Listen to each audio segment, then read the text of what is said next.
ngại về khi lâu tiếng chỉ để tìm lâu tiếng chỉ để lâu tiếng cũng lâu tiếng anh khi ngại yêu chỉ ngại về khi lâu tiếng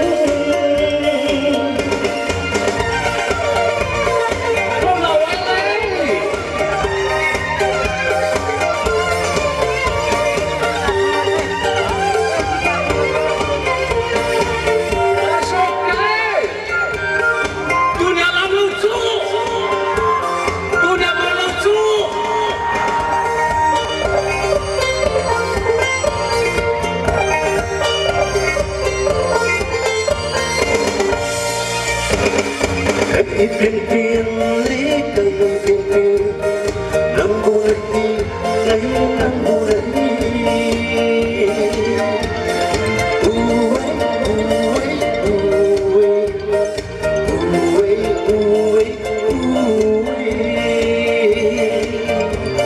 sen nấu ân yến hiền cùng nô sen nấu ân yến ấy cô yêu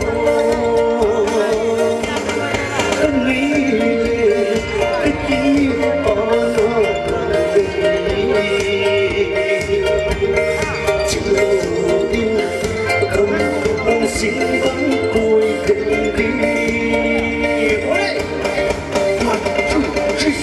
chỉ ngại vì hiếm lâu đi chỉ để không lâu đi chỉ để lâu đi cũng lâu đi lắng khi là yêu là bây giờ còn nữa chỉ ngại vì hiếm lâu đi chỉ để không lâu đi để lâu đi cũng lâu đi lắng khi là yêu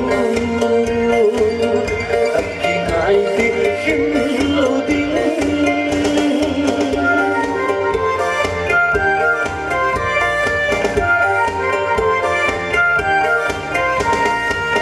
Thank you. Keep on, man. Many thanks.